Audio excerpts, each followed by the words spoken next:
Hey guys, I'm just throwing this little video up so I can peer into your eyes just as a way of personally expressing to you again just how much I'm grateful for you. I appreciate you. I admire and respect. I'm in awe. I see some of the stuff you guys are doing.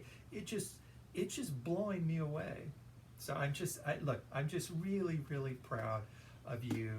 And it's just an honor for me to be able to just say that and express it to you. And I wish I could be taking a bit more time to make some more personal phone calls. But anyways, my life has been filled with Zoom meetings. It's just absolutely, it's been a huge paradigm shift for all of us. But I had no idea I was going to be spending so much of my time with Zoom. But it's my way, without actually having to be on Zoom, to look you right in the eye and just say to you personally, I love you guys, and I'm just honored and humbled to be colleagues with you and on the same team. Now look, I'm only going to take maybe 2 or 3 minutes of your time, but I just wrapped up a book. So this is called Leadership in Turbulent Times. Just finished this up. And it's written by Doris Goodwin. She's a phenomenal writer. I've liked her stuff. Look, I'm not recommending that you read it. It's just something I just finished reading here a couple of days ago. And, we're going, this whole globe is in a crisis. And so what she did, so I thought it would be good timing to take a look and read about some leaders who led during turbulent times. So this book just is simply, she's just taken 4 U.S. presidents: Abraham Lincoln, Theodore Roosevelt, Franklin D. Roosevelt, and Lyndon Johnson. And she divides it up as to their lives, they're growing up, and then how they ended up going into politics. What is it that just kind of pulled them into politics? And then she looks at each one of them from a perspective of a major crisis, a turbulent crisis that they had to deal with while they were in office. It's because, look, every president, doesn't matter which part of history they have served in U.S. history, every single one, somewhere along the way, has always had to face a crisis. But that's leadership. I mean, that's just leadership. You're going to face a crisis.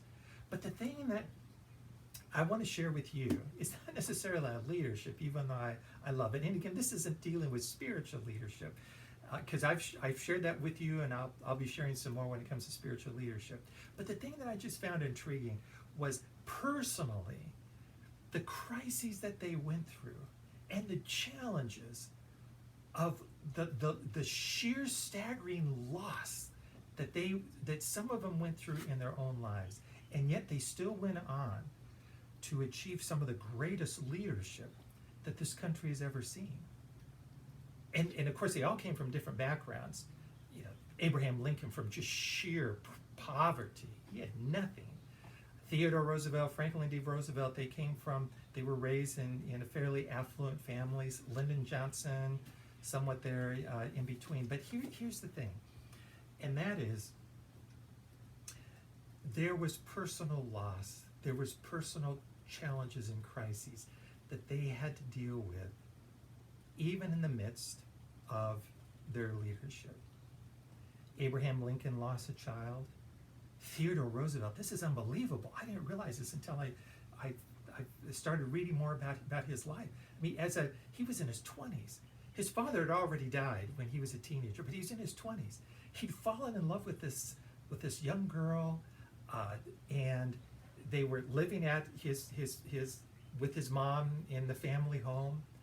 And in a period of 12 hours, his mother dies. So this is in the same house. His mother dies of a rare kidney disease.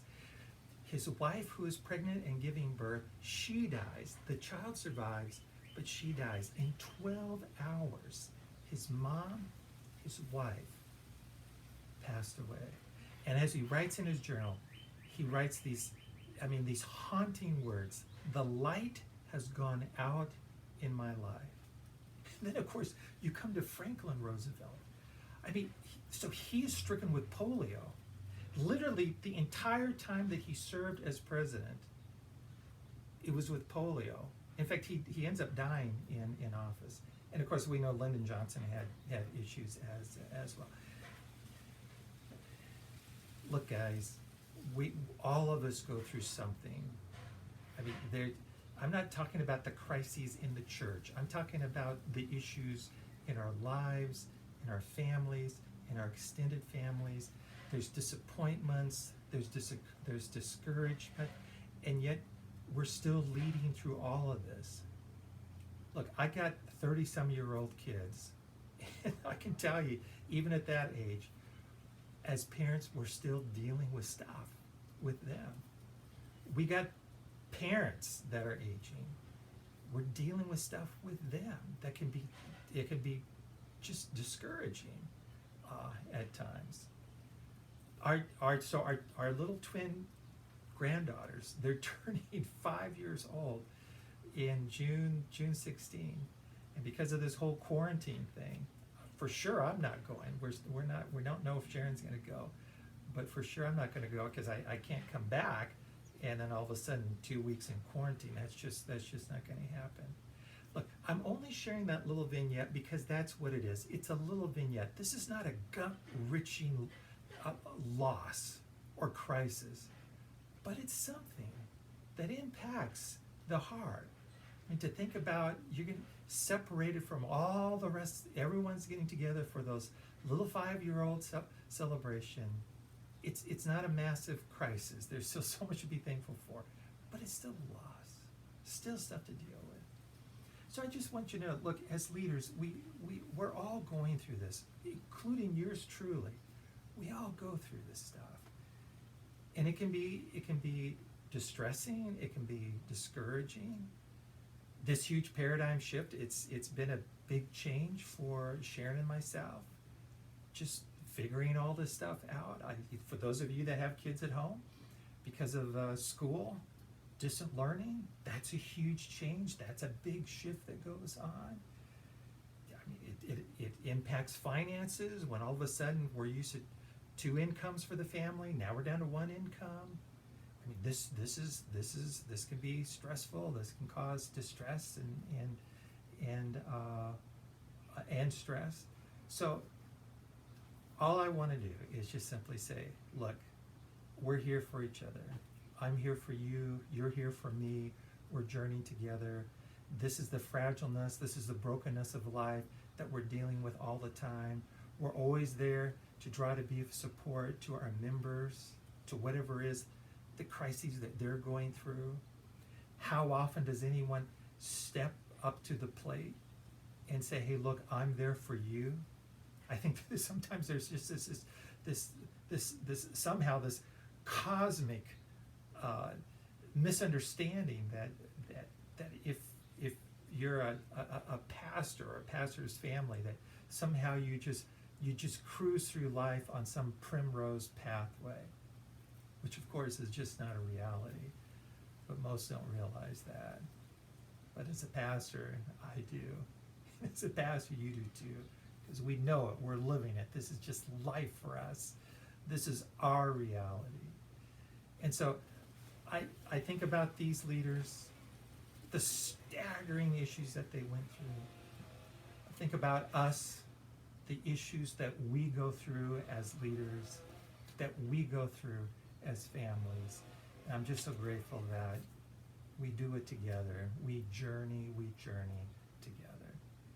So look, that's all I wanted to say. Wanted to look into your eyes, just say, I love you guys. I appreciate you. I'm here to do whatever I can to be of support. And I know that you are for me, because so many of you have expressed that in various ways. And I can't tell you how much that means to me as well. So we journey together, and we journey with Jesus. And of course, he's the one that ultimately is going to get us through. So that's all I wanted to share this time in looking into your eyes. And have an awesome day.